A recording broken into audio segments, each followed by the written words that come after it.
and welcome to the penultimate round of the Westbank Super Series in Cape Town. This is round 8 of the Bridgestone production cars.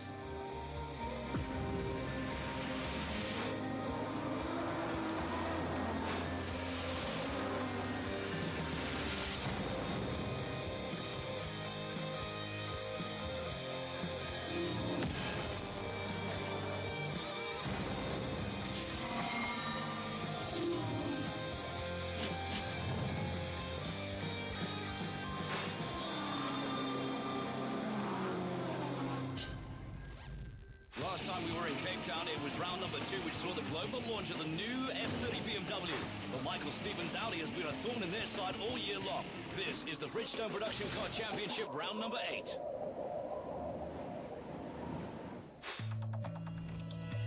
For all the information on the Westbank Super Series, visit our website www.westbanksuperseries.co.za or follow our links to Twitter as well as Facebook to stay in the loop.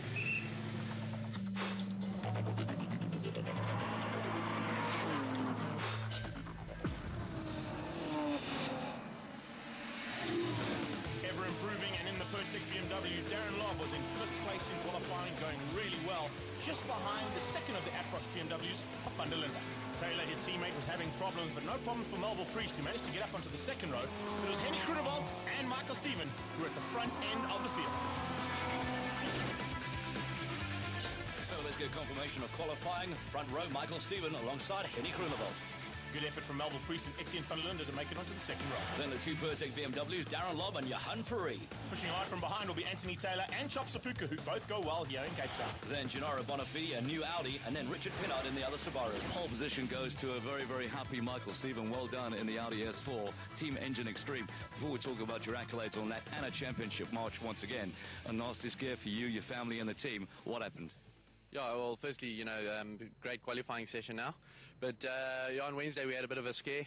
We had an electrical short in the back of the truck, which, caused some oil vapor to come out, and I had some flash burns on my face, which are visible. But, the ironic part is that Engine supports the Red Cross Burns unit as one of their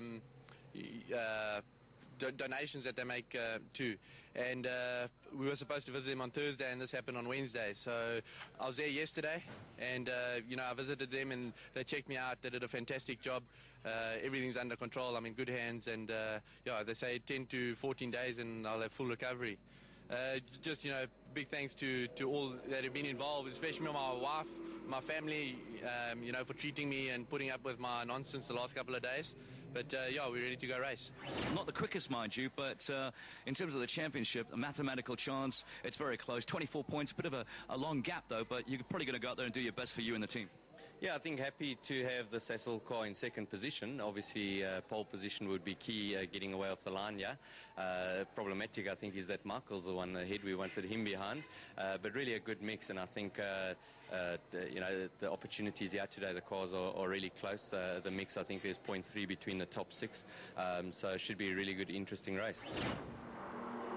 Interesting stuff indeed, especially considering the fact that as they rolled out, the rain came down. So a wet race has been declared here, and these guys are now going to have to work even harder here in Cape Town. Well, the thing is, Greg, they're going to have to tiptoe around here because a lot of oil now comes to the surface of the racetrack. It's going to be really, really slippery, and unfortunately, it's going to play into the hands of the all-wheel drive cars, Greg. Now, let's see if they're able to capitalise and get past. You can see Gennaro trying to push hard to get past Taylor. Roundy's outside, Sapuka looking for a way through as well, using that Quattro system in the Audis. And that Engine Extreme Audi has been really quick all season long. Remember, he took a victory here the last time we were down in Cape Town, so look for him to come to the front. And look at the slipping and sliding already coming out of the Subaru as Henny Groenewald gets it completely wrong out of turn 1.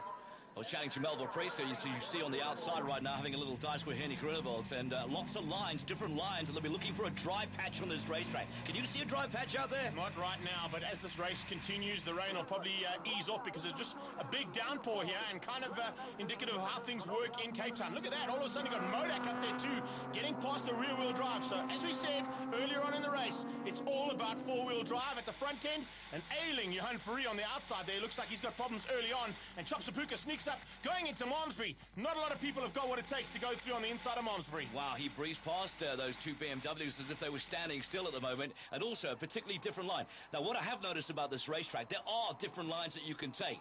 Which one is successful? Well, it's a long day ahead of them, so they've got to be careful. Now, let's see if they keep it all together now. That's what they're going to be concentrating on. The Audis and the Subarus will work hard to try and take race victories. Unfortunately for Van der Linde, Farid, Lob, Taylor, all the rear-wheel drive BMWs, they're going to take some serious strain here, considering the fact that this rain came out of nowhere. Yeah, it looks like it's drying right now. I don't see too much rain about, and hopefully that track will continue to dry throughout the entire day. But back to Melville Priest. I was chatting to him in the pits. They seem quietly confident about good results today. Well, time will tell. Let's see if he's able to catch the front two, because right now they've put a bit of a gap between themselves and that Mueller Sports machine. We go back on board with them coming out of Westbank Corner down the Jabez Straight towards Engine, and it's an Engine Extreme Audi that leads out. And this is exactly what Michael Stephen has to do. Just stay at the front end, keep out of trouble, and by the end of the day, that #1 plate will be retained by Michael Stephen. Well, he's been saying that for the last 3 races, and I asked him about the championship. He said, look, I'm not concerned about it. I'm just taking each race as it comes. And he's being clever. He really is. As you say, be conservative, do the right thing, and just stack the points. The Ferroto man getting completely out of shape there and still getting to grips with that new Audi of his. As Melville Priest does the same thing down in Rose Foundation Sweep. A little bit of a wide line there. It slowed him down, and Gennaro Bonafide is now looking for a way past the third of those S4s. Whoa! It's getting real slippy out there. Look at how those Bridgestones are having to work in the wet. Yeah, I was also speaking to Senior Bonafide as well, and they're quietly confident. But, you know, they've got a lot of development ahead, and they'll be looking forward to the 2013 season. And in saying that, so am I. It's going to be an awesome season. There's no doubt about it. We've got a couple of cars on the cards looking to come through, and some new ones into A and into T. Right now, the battle is at the front end of A, and Michael Stephen and Groenewald go side by side out of Cape Town Corner.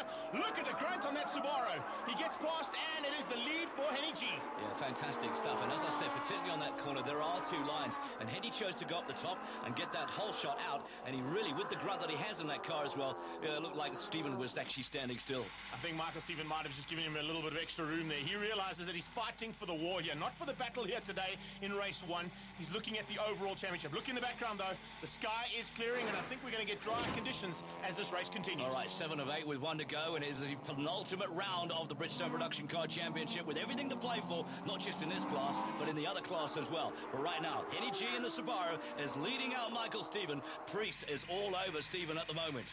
Henny G didn't get the memo from Audi, because if it wasn't for him at the front, we'd have Audis 1, 2, 3, and 4. And that's a really interesting turn-up for the books here. We said that the BMs are going to go down well here, and of course, in the dry, they usually do. However, when it rains, it's all about all-wheel drive. Yeah, it was a big debut from round number 2 to what's going on right now. They've got plenty of data to look at right now. I don't understand why they're not in the mix right now. Well, we'll have to wait and see if they get it all sorted out into race 2, because remember, straight after this lap particularly, the checkered flag will be coming out, and we go straight into Parc Fermé, which is here on the grid. A reverse grid will be coming up, and we look forward to seeing this man possibly even on pole if he stays where he is right now. Well, you never know. What he'll be looking for right now is a draw of 4 places and an inverted grid. Usually it's been in around about 6. We haven't seen an 8 all season, but certainly a 4 would suit Gennaro Bonafide. So coming into Malmesbury for the final time, Michael Stephen's just doing everything right, hanging on, keeping out the other 2 S4s, and Bonafide and, of course, Melville Priest. No answer to the power of that Engine Extreme car as they head down the back straight now. Look, Melville will try something, I'm sure, heading into Cape Town Corner, but it doesn't look like he's close enough. It's all about straight line speed down there, and Subaru will be the first to tell you that their DNA makeup in terms of drag is 10% less than the other cars on the track. Yeah, I think. Oh, yeah, they're coming to the Class T's and not worried about them at all. Checkered flag will be coming out for the Sassel Subaru, and Henny G is going to take first blood here in the wet, but it's Audi's 2nd, 3rd, 4th, and 5th place. Not a bad effort there for the all-wheel drive cars. What are the BMs going to do now for race number 2? Confirmation of the results, Henny Groenewald taking the victory there ahead of Michael Stephen. Michael Stephen doing everything right, just hanging on to the top 2 positions is where he needs to be. Melville Priest, Gennaro Bonafide, and Chop Sapuka, your top 5. Next is Naz Modak, Etienne van der Linde, the BMW, Johan Free, Richard Pinnard, and Darren Love in the Pertic BMW. You've got to be delighted with the way you fought back and won this race. Yeah, I think, everyone's been saying the rain should suit us, but it would definitely suit the Audi and the Subaru together. So we're happy that the Sassel Subaru could come out in top in terms of the 4-wheel drive race. And, yeah, a little bit treacherous in the beginning, and could make my way around the outside of Michael on the final corner on, I think, lap 3 or so. And from there, it was trying to monitor lap times, and I was still quick enough to get the fastest lap. But apparently someone's pipped us on that, so there's no points for that, but happy overall. So 4 cars inverted, it looks like. It is 4 cars, and it's going to suit Gennaro Bonafide. He's decided to go with a standing start to use the four-wheel drive system, and he gets a great drop off the line. Melville Priest goes with him, so does Michael Steven and Chop Sapuka. But Michael Steven and Henny Grunewald are going to have to come from behind now, because they're now sitting in 3rd. And could it be 4th place? No, because Chop Sapuka has gone up the inside and kept out Henny Grunewald, who gives Michael Steven a little love tap from behind. Did you see that? 4 Audis and 1 Subaru going through turn 1. Unbelievable stuff here. It's Quattros, 1, 2, 3, 4. Then it's the all-wheel drive system. Of course, that Subaru Works Impressor, and he has impressed big time. Here we see Etienne van der Linde, slightly drier conditions. Look out for the BMW. He's on the inside and gets through the kink. That's an amazing bit of driving from van der Linde so early on. Has he been able to keep out Henny Grunewald? It looks like he has. Yeah, he closed the door on the inside of that corner, so it looks like Henny had to just sort of back off a little bit. But here's the race right now. Gennaro Bonafide in a brand new S4 Audi. He wants to really impress in this car. He hasn't had a lot of time in it. The car hasn't gone through a lot of development, a bit like Melville Priest. But now, Melville Priest is certainly in the mix. And he's on the money too. They side by side onto the braking point into Cape Town corner. Around the outside, Mel's going to try something here. Oh, that takes some huge cojones to get right, and he's done it perfectly. The Ferrota machine now tucks in behind, and it looks like Mueller Sports and Ferrota are going to be leading this race out as they get away from the 2 Engine Extreme Audis. Michael Stevens still comfortable in 3rd place. He's got his teammate right where he wants him, on his tail, and keeping those BMs at bay. Yeah, Priest looking impressive at the moment, and certainly his father, Andrew Priest, will be very happy. He's like a little kid, you know. He's always anxious and nervous. He only wants the best for his son, but right now, Melville seems to be doing the business. But he's got a hard task ahead of him right now, because watch out for those Audis. Here they come, thick and fast. Right behind them come the BMs, led out by van der Linde, and in 2nd place in the BM battle, that's Johan Fourie. So using some home track knowledge here, his 2nd ride in the Pertec BMW, all of a sudden getting to grips with that 335, and definitely a car to watch out for here in Cape Town with Johan Fourie behind the wheel. Yeah, certainly Cape Town audiences and supporters down here will be going, Johan Fourie, but that's a different coloured car. Yeah, and it's also got a slightly different badge on the front too, but nonetheless, he's loving life and back in production cars here in full effect with the Pertec BMW. Chop Sapuka, though, he'd like to be a little bit higher up on this particular podium. Right now, he's off the podium, and he has to get past his teammate if he wants to be there, and that's not going to be an easy task. He has basically gone out and done the job here in terms of what Engine Extreme want as a team, and that's to keep everybody else at bay. However, it's now up to Michael just to hang on. Remember, Melville Priest and Gennaro are no concern to him. The one that we have to be concerned about that we're not seeing right now is Henny Grunewald, and he is nowhere. Yeah, he's gone missing. On board right now with Chop Sapuka. Lovely shot all the way down the straightaway. And there is a lot of work ahead of him. And he's closing up there on his partner, Michael Steven. Keeping it nice and tidy at the moment. Michael Steven going through a bit of difficulty. He had a nasty accident and very lucky indeed, Greg. You want to shed some light onto that? Yeah, coming away from a hydraulic pipe that blew up in his face and actually caused some very minor burns, but almost all over his body. So we know that he is feeling a little bit of pain, but it doesn't seem to be affecting him too much because he's sneaking through here slowly but surely. Michael Steven doing the job, even though he's under a bit of pressure in terms of the pain of his body. But he's not worried about that now because the adrenaline is pumping. He's up in his 2nd place. He doesn't have to worry about Melville at all. 2nd place will be good enough here, and possibly even good enough to wrap this up on the 2nd race of the day. All right, 5 of 8 at the moment, and the last time we were here, Anthony Taylor set the fastest lap in that BMW. Nowhere to be seen at the moment. Yeah, but Taylor is just pushing extremely hard. He's had terrible system. Oh man, what is happening there? Where is Gennaro going? He's gone a little bit to the right-hand side. It turns left there, Gennaro. Don't go to the right, bud, but a little bit of a rookie mistake there in the brand new S4 Audi, and he's out of it. He's parked it on the sideline there. Will he be able to get back onto the track? Looks like he has just in the background. Well, we didn't see it, did we, from where we are, but I think he's hit the tyre wall. Here we go.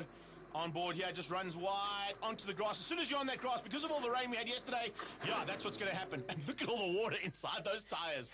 Oh, Gennaro. Big mistake there, buddy, but good to see you. Oh. Without a bumper, but back on the track. Well, it's only a skirt. Yeah, it's okay. It's all good. So he gets back on track and recovers just ahead of some of the Class T cars, but that's him out of the top 3 positions, that's for sure. Final lap has now begun, and look at van der Linde hunting down Sapuka.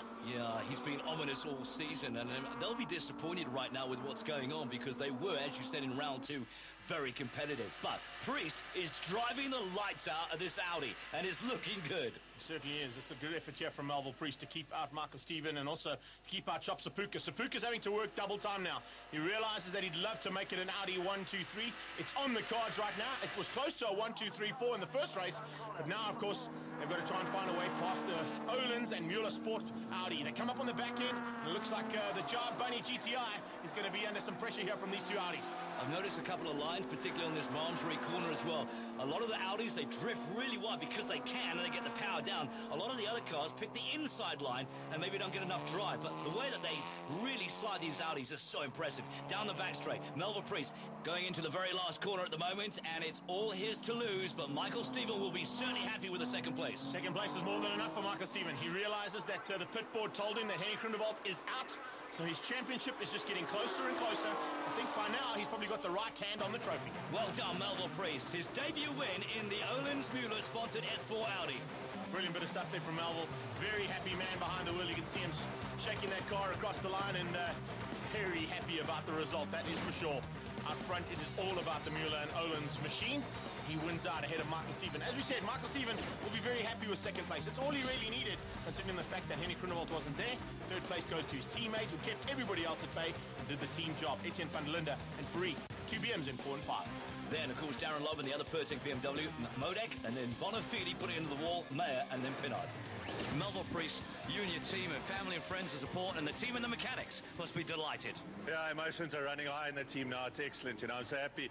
You know, the Öhlins and Mueller team has been working so hard at getting this car. You know, it took us 9 months to get there. We expected, you know, just the first 3 races, so it took us a bit longer, but we're there now, and we're up front.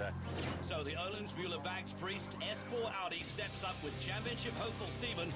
No race wins yet, but 2 seconds under his belt and busy stacking points. So tension mounts, and can Henny still have a say? But the big question was, where are Taylor and van der Linde in the BMWs?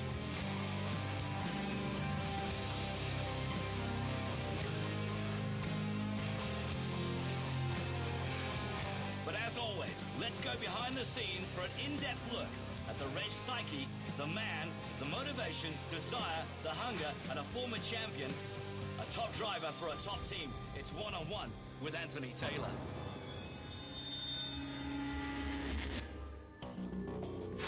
How's it? I'm Anthony Taylor, ADF Motorsports, BMW, Team Afrox.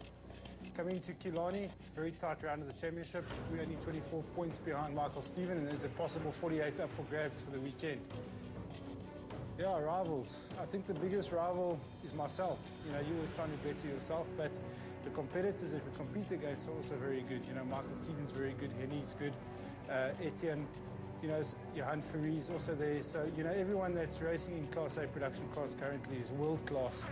And, you know, to beat them, you really have to be wide awake and seize any opportunity possible in order to beat them. Sponsors, vitally important. You know, with ADF Motorsport, we only survive on the sponsors that we have. So Afrox is our biggest one, BMW, and then of course Castrol. You know, without them behind us, backing us all the way, the possibility of us competing in motorsport is absolutely nothing. Now, between now and the last round of the championship, we got quite a bit of work still to do. Well, we're always doing development. It's a never-ending story. That's where the sponsorships are so important. But it's going to be tight. It's going to be very, very tight.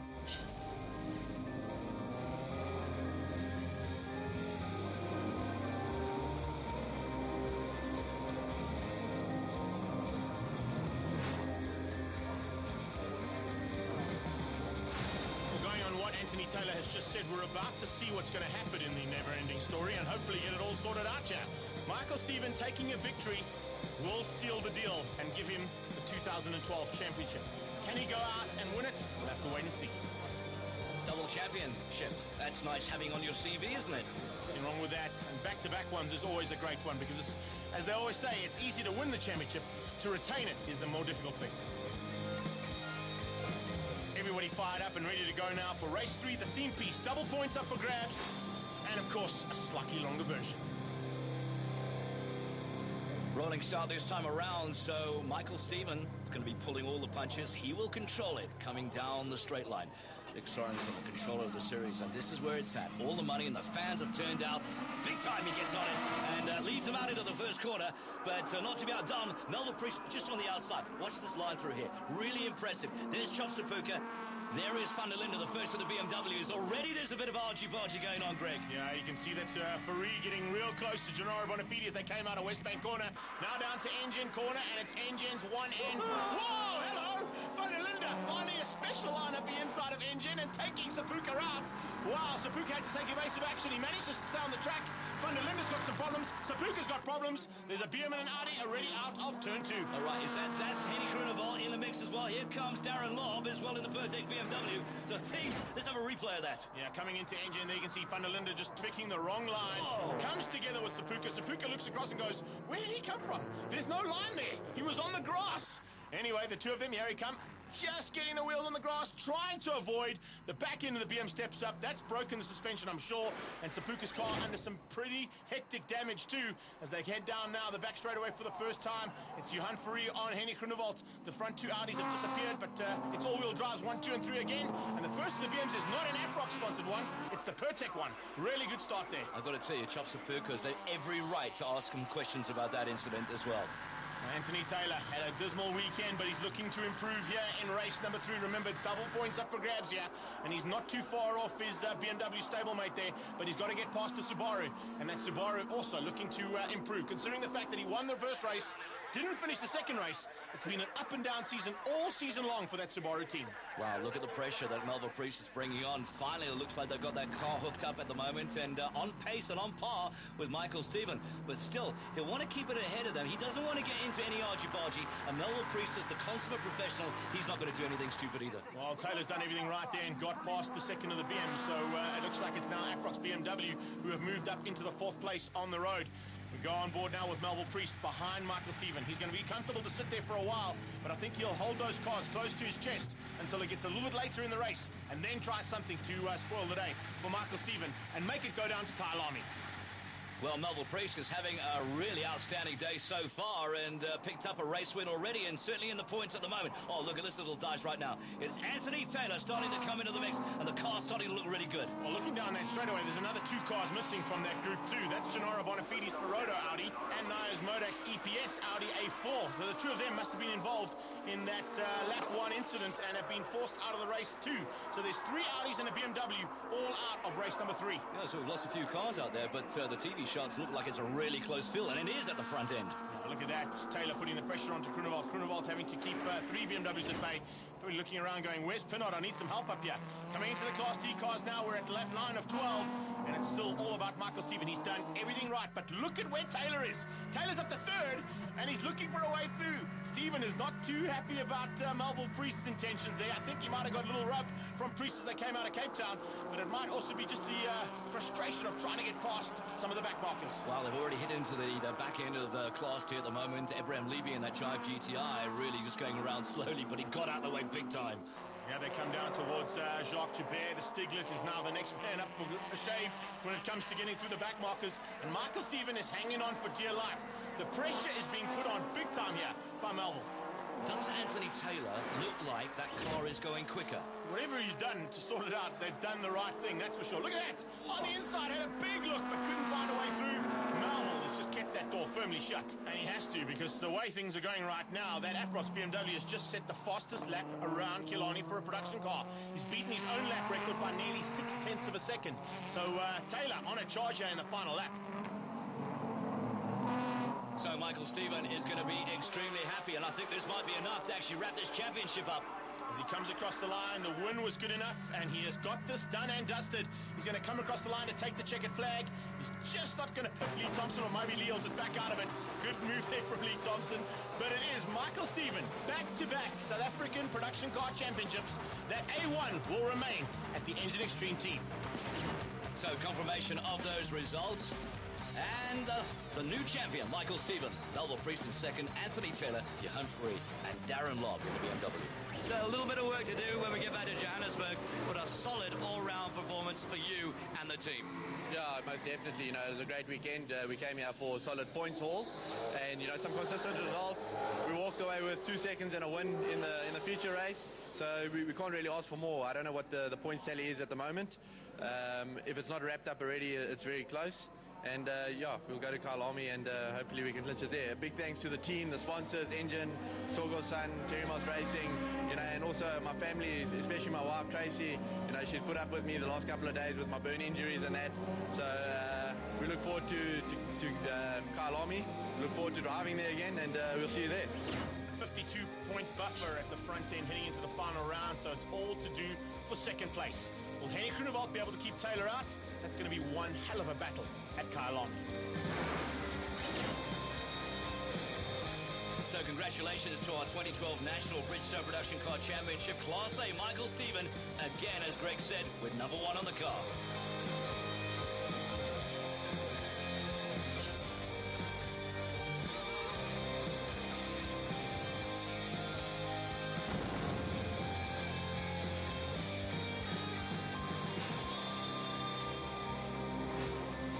The next round of the Westbank Super Series takes place at the Arena of Motorsport, Kyalami. Final round, the 27th of October. Racing starts at 10 o'clock. We'll see you there. Coming up after the break, Class T.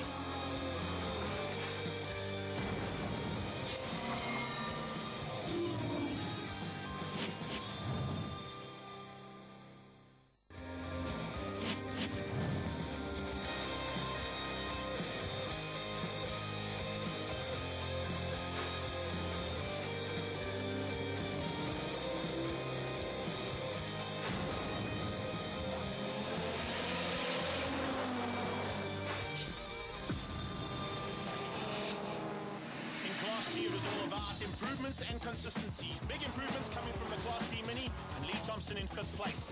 Gary Formato pretty much in the same position he's been for a while. Much improved Chevrolet there of Michael van Rooyen up to 3rd place. Graham Nathan doing the job and trying to get pole position, which would have given him the title, I think. In Germany, just pipping him to the line and taking pole position. So confirmation of those grid positions, it is Sean Dermody on the front row with Graham Nathan. Michael van Rooyen and Gary Formato will be pushing hard from behind in row 2. Lee Thompson in the John Cooper Works Mini, and then Devin Robinson. Then the second of the Minis ahead of Jacques Jabert. And finally, Abraham Levy in the Jive GTI. Our final pole position this year, well overdue, to say the least, Sean. Definitely. Look, great car, great teamwork, great teammate, pulled me down the back straight, couldn't ask for better. It was a perfect lap. You know, we look at the results of the top 3 at the moment, 100th of a second over. Where did this come from? This is where it should be, Steve. This is what we've been chasing for the whole season. And we've been fighting for bits and pieces, and we're getting nowhere. We seem to be on the back foot all the time, and when we do well, the guys seem to be worried. So we're there, we're in it, and we're going to go all the way till the end of the season. The points are there for the taking. The championship's there for the taking. This will be outstanding for you and the team. Absolutely. Just all credit to the team as usual. A superb job. I did a great job on my own this morning without a tow, and yeah, the big game is the championship. To me, it's winning races. To everybody else, it's in my team and everybody involved.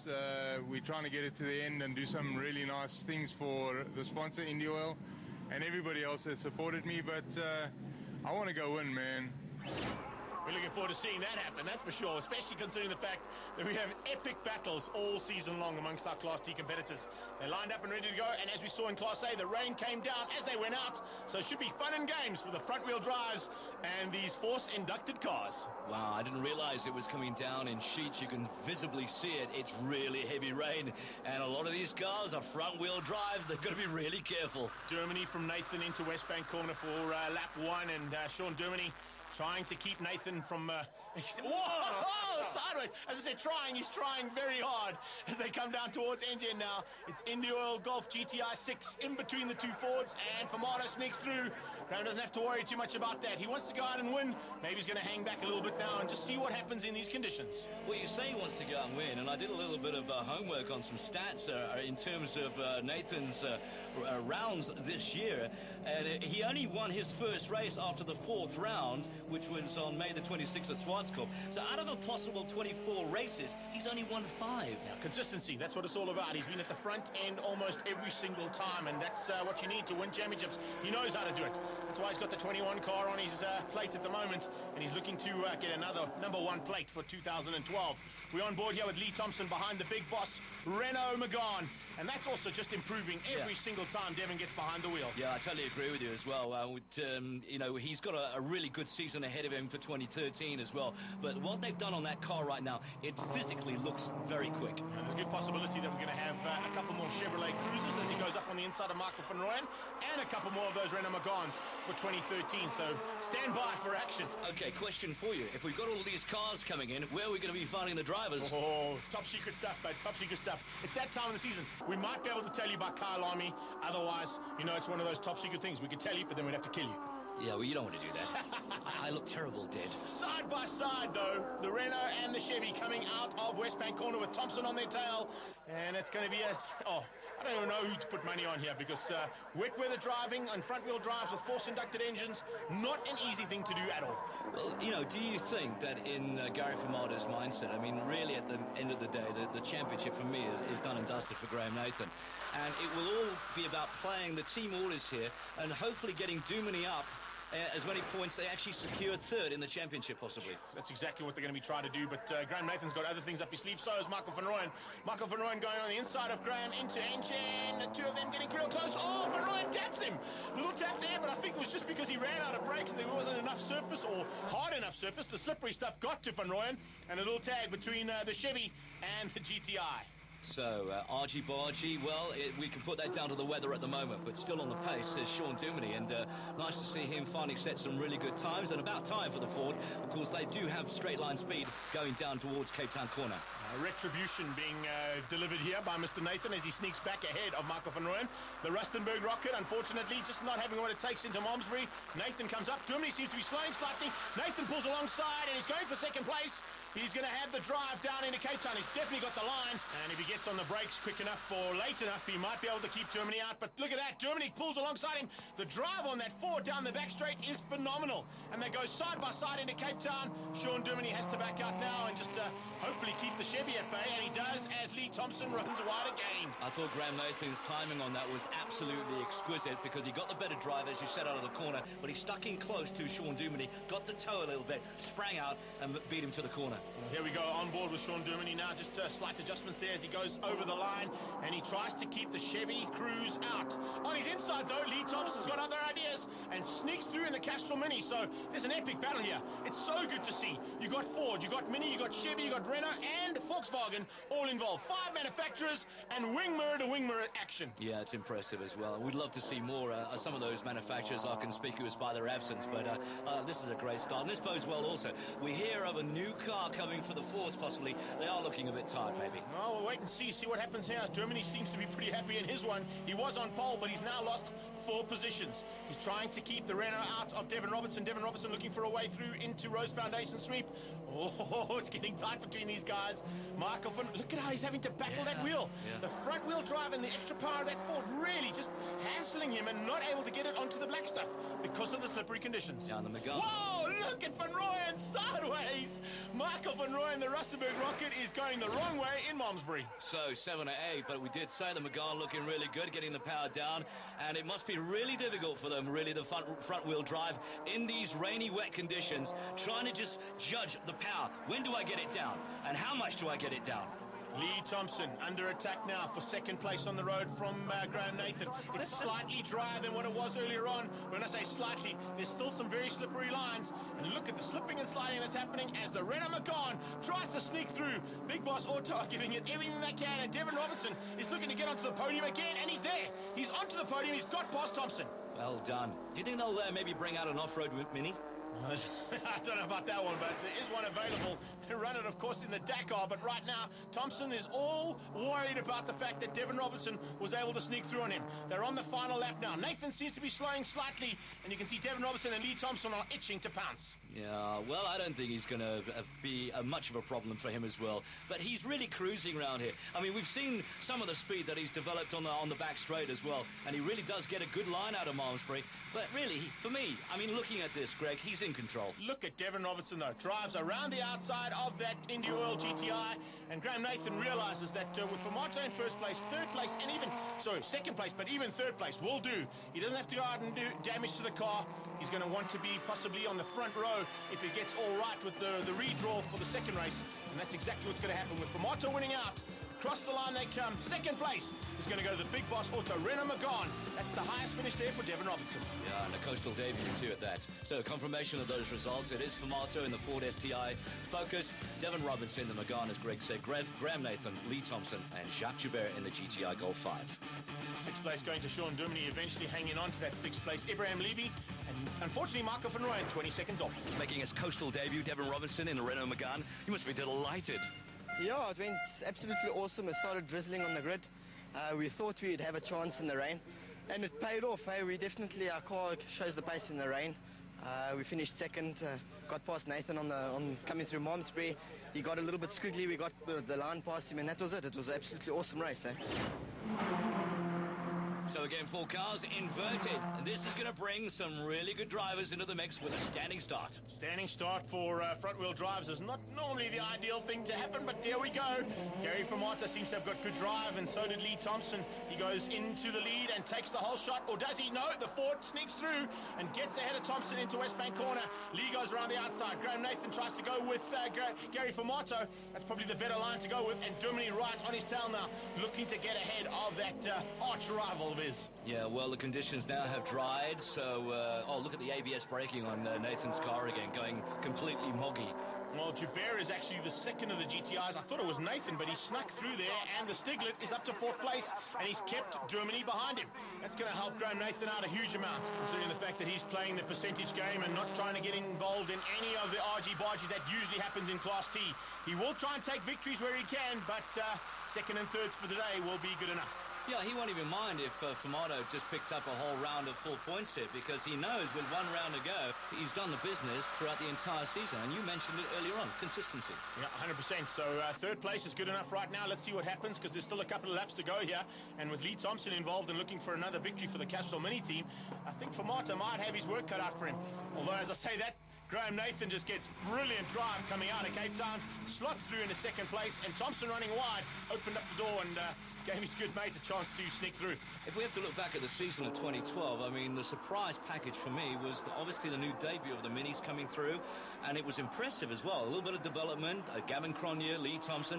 Of course, it didn't go their way in round number 5 when they had some argy-bargy into the walls, but they've been impressive all season. Watch 2013 and this space. Yeah, there's no doubt about they're going to be in contention for a championship, that is for sure. They've already taken a production car championship in the hands of Sean van der Linde, so let's see whether or not Thompson and Cronje can do the same thing. But more importantly, check out Duminy. He is starting to make inroads into the front 3, and as I say, that gets to 3rd place after on the previous lap into turn 1, he got past the Stiglet. Yeah, they'll be happy because they're working as a team right now. They'll know that Nathan is in control, large and in control.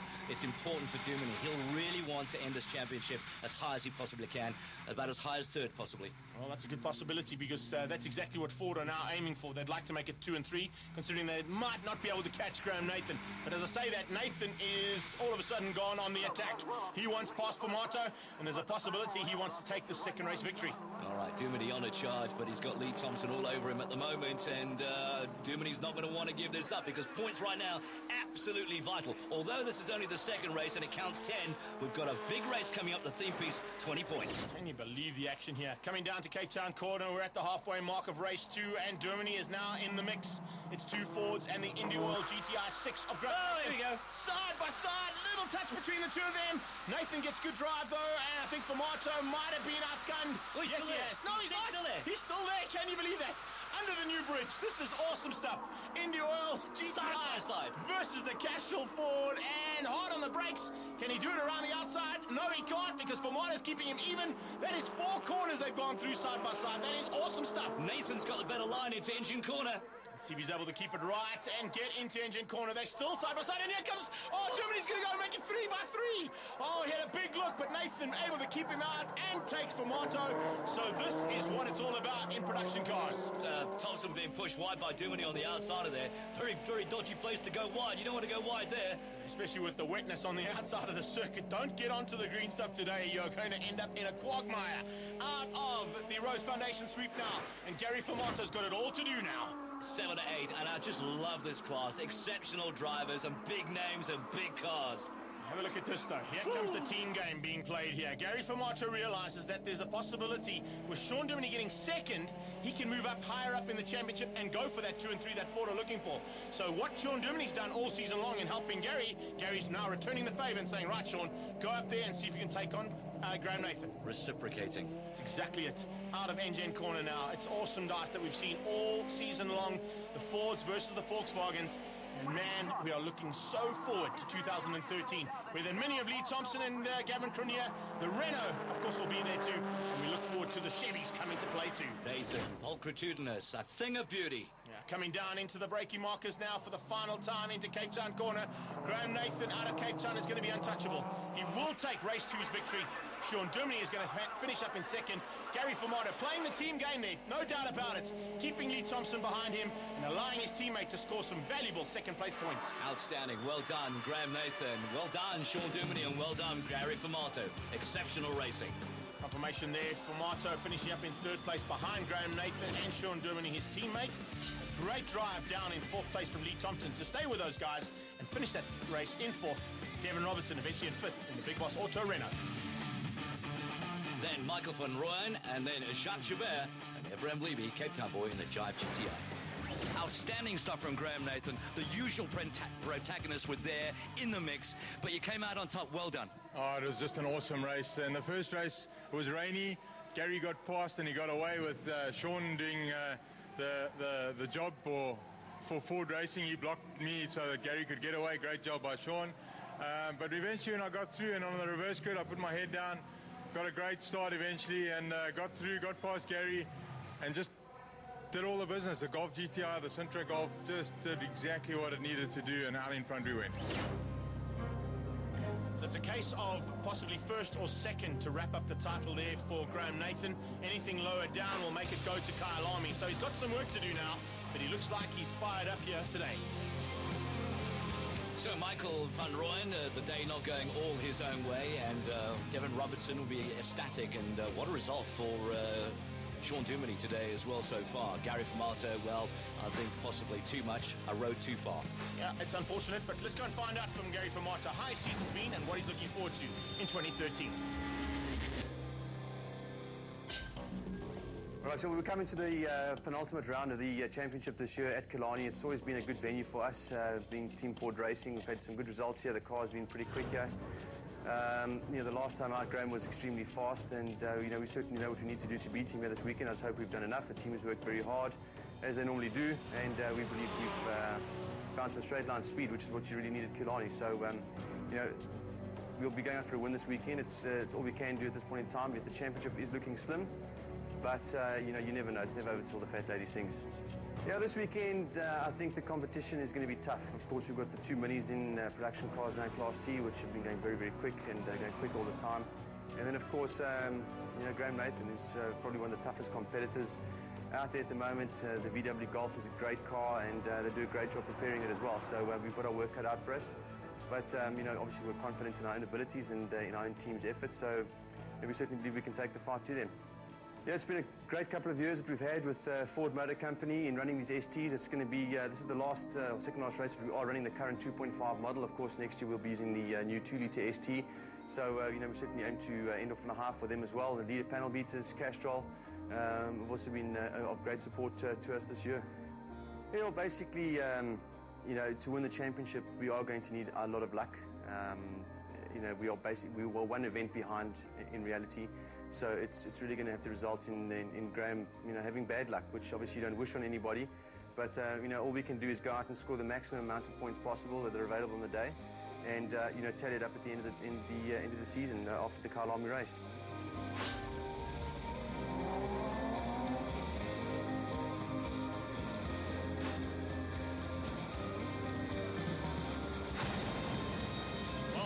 it's all up to you now, buddy. See what you can do here in the final race, the theme piece. Double points up for grabs. Graham Nathan will be looking for first or second to wrap up this title. I certainly wouldn't put money against it, that's for sure, but you can never tell in Bridgestone production car racing. World-class cars, world-class drivers, and world-class action. Lining up now for the final race of the day. Completely dry conditions, so no outside influence coming towards this race. However, we don't need any outside influence to get great racing out of these guys. What I am also impressed about is the Cape Town fans have come down in their droves again. I mean, weather conditions weren't really great, but let's get back to the action, and here we go, Greg. 12 laps coming your way, and it's Germany who gets the drop. Famata goes defensive to try and keep everybody else at bay. He's now going to return the favour like we saw in race 2 and try and keep both of those Indy World GTIs, the Chevy and this Mini of Lee Thompson's, out of the way of Sean Germany. Well, speaking of the Minis, we haven't seen the other one that's out of contention at the moment. Gavin Cronje having big problems for the day. Yeah, unfortunately not getting all sorted out here for Cape Town, but we know by the time they get to Kyalami, both Minis will be back in action, and you can see the Chevy Cruze has definitely improved here, and he's on the attack, trying to find a way past the first of those Indy Oil GTIs. Well, looking forward to the next race at Kyalami. There'll be 4 cars making their debut in Class T, the 2 Minis, the Chevy Cruze, and... Now, of course, we're looking at the Renault of Big Boss Auto, first time out at the big circuit. So it should be pretty interesting stuff to see what those guys can do, considering that they don't have any data available for Kyalami. But nonetheless, all of the drivers have done their fair share around that big circuit, so they'll definitely put it into very good use. So, on the way down to Cape Town corner, and no change in the leadership at the moment. Graham Nathan, Gary Famata. Oh, there we go. That was a little sick Chopsabuka on the side there. Yeah, we saw that earlier on. Unfortunately, involved in a race lap 1 incident, and he's now out of it. But there's definitely no one out of this first position dice for Class T. Look at Famata, trying to go as defensive as possible to keep Graham Nathan out. He wants Sean Germany to win this. If Sean Germany wins and he's in second and Nathan's in third, it means it's going to go down to Kyalami. The championship will not be sorted out here in Cape Town. Yeah, Graham Nathan just biding his time at the moment. We're early stages into this theme piece, and with 20 points up for grabs on board with the Lee Thompson Team Castrol Mini as well. Having a fairly okay day, not exactly great. Blitzes past Jack Joubert in that Golf 5. Side by side with the Stiglet as they come to engine, but I think the Stiglet has got what it takes, and yep, Joubert hangs on. So he's doing the big boss of Indy Oil very proud here. Remember, he's on the sideline, slightly worse for wear in terms of the health, and we wish him all the very best from the WSS team. And hopefully the Indy Oil team will be able to wrap this up and show exactly why they put their money where their mouths were. I noticed on that corner as well, Lee Thompson just likes to take that wide line. It almost looks like he's going to drive into the wall, but he prefers to go out there. Is there more grip? Is there more? Is it dry? I don't know. No, I think they just want to stay away from the puddle that's on the inside of the Rose Foundation sweep. We used to have that in Supermoto. The best idea of that is to put your foot out and just put a bit of roost on the rider behind you. I think that's exactly what some of the drivers would love to do to the drivers behind them. Yeah, no, I've always said you're a dodgy man. It wasn't me, I promise. On the braking markers, though, oh, there's a line change up and up the inside. Little touch between Famata and Nathan. How many times have we seen that this season? Wow, it's just, the battle's not over yet, that's for sure, for today. If you got 100 Rand for every time those two touched? Yeah, we would be close to millionaires right now, I can tell you. Looks like we might have a little bit more rubbing is racing around the outside of West Bank corner. Of course, heading down towards Engen Extreme corner now. Look at how Graham Nathan has got everything right now. He's driven around the outside, he hangs onto the inside line, forces Gary wide and moves to second. Yeah, well, you know what, Graham Nathan will be the first one to tell you that he enjoys racing against Gary Famata. They don't always see eye to eye, but in terms of racing, huge respect between the two of them. No doubt about it. Now they come into Rose Foundation sweep, and it's late braking from Nathan to try and get onto the back end of Germany. Germany and Nathan, here we go. Oh, this could end up in tears. I think Graham Nathan is in the right spot right now. He realizes that second place is good enough, but when you're in an epic battle like you're seeing right now, first place is definitely where you want to be. So as they go all the way down, and they'll also see how incredibly fast in a straight line speed these Golfs are. Graham Nathan not making much into this, but he'll try and dive on the inside. And goes defensive, but by going defensive, Germany might run a little bit wide. He's run wide. Nathan comes on his inside line. He's got up the inside. Oh, tap between the two of them. I think it was Germany. Yes, it was. Germany tried to close the door, and he took the back bumper off of the GTI. Oh, Yes, this battle is not over yet. Question marks, because that is always the way, the line that Graham Nathan takes in, and he cuts back into that line, and I think Duminy tried to close the door. Yeah, he tried to close the door, and unfortunately just caught the back end of the GTI. Now he's having to go defensive to keep Michael van Rooyen out. So the two of them coming together out of Cape Town corner. Sean Duminy is in it here big time. Gary Formato, biggest winner there, has gone from third to first due to the fact that his teammate and Nathan came together in Cape Town. You know, I'm laughing here. I'm shaking my head because how often does this happen? Almost every single race. Michael van Rooyen, the Rustenburg Rocket in the Williams Hunt Chevy Cruze, is looking for a way to close now and maybe even steal third place away from Sean Duminy. Yeah, he's looking pacey, isn't he? Sean Duminy also under pressure not only from Michael van Rooyen but also from this man, Lee Thompson, really pushing it to the limit and trying to find a way past van Rooyen's Cruze. Well, of course, to our fans that watch the show and come down to motor racing all across the country, it's very difficult. Let me be the first to tell you, it's very difficult to bring in a new car into the series and get it on the pace immediately. It takes development and it takes time and patience. Gary Formato leads out there. You can see them going through Cape Town corner. Onboard shot here of Michael van Rooyen's Williams Hunt Chevy Cruze. They come out of Cape Town corner. He might have a better drive here. He's definitely going to have a slightly better aerodynamic package.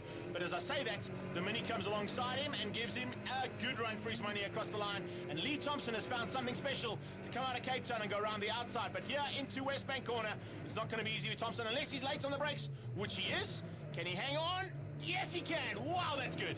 Yeah, low center of gravity. It really helps with those minis. They're very powerful too. And set up in Britain originally, but they weren't quick enough. But over here, it's a faster series. What a pity here for Michael van Rooyen. Yet again, bad luck for the Chevy Cruze team. But we know that they'll get that all sorted out and hopefully be back in contention for the final round.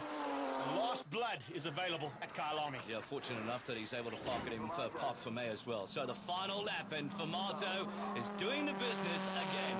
He's going to be taking the final victory here in Cape Town, but it's definitely not going to be the title, I don't think, unless we see Lee Thompson getting past Graham Nathan. This is Nathan's car. Reason I can tell, no back bumper. Absolutely. Nathan not able to go faster in his best lap. He set the lap record here in Cape Town in round number 2, a 1:21.438. Certainly not close to that pace at the moment. Well, down the back straight, it looked like Thompson had closed up, but then all of a sudden Nathan decided, no, I'm not going to let you through. Second place is what I need to take this title, and second place is what I'm going to take. Victory is going to go to the Castrol Ford ST team, and Gary Formato will be happy with that, but there is some big questions to be asked about what happened between Duminy and Nathan as they went into Cape Town corner. Yeah, Formato gave Duminy every opportunity to come through and get more points as possible. So let's get confirmation of those results. As Greg said, Gary Formato leading out. Graham Nathan looks like secure championship. Lee Thompson, Sean Duminy, Ebrahim Levy. Good result overall, not just for yourself, but for the team in general. Yeah, we needed it. You know, we've been a bit down. You know, we've been on the back foot a lot, and the cars haven't been quick enough. And you know, sometimes we don't understand why really. But you know, the cars have been good, and I think the racing was decent today. You know, the second heat was very, very good. And, you know, I enjoyed that. So it's good that we're up in the fight. A superb drive, and what a great team performance today. Thank you very much. Yeah, my team did a very good job. The guys worked very, very, very hard on making the car work. Absolutely. It's always worth coming down to Cape Town. The support down here, the crew down here, Indy Oil's home base is here.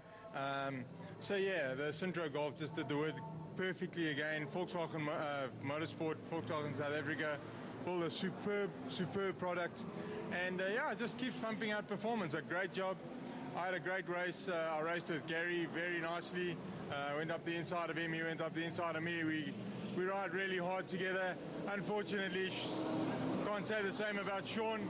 He unfortunately rode into me on the way out of one of the corners when I was blatantly ahead of him. But yeah, I suppose that's racing, I suppose. More importantly, it's the championship, Graham Nathan. Congratulations to the Indy Oil Volkswagen Golf team and to Gary Formato and the Castrol Ford team securing second place. Third place is still up for grabs. Stiglet versus Sean Duminy. So manufacturers, it's the Volkswagen with 584, BMW, Audi, Ford, Subaru, Mini, Opel, Chevrolet, and the new Renault. Congratulations to the 2012 National Bridgestone Production Car Champion, Graham Nathan, Class T in the Indy Oil Volkswagen Golf GTI 6.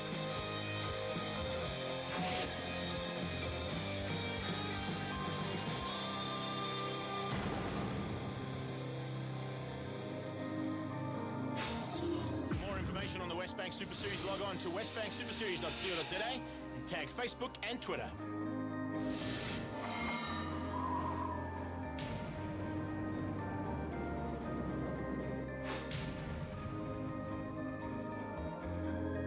That's a wrap of the Bridgestone production cars. Next up is the V8 supercars as well as the Shelby Can-Ams, including the engine Volkswagen Cup.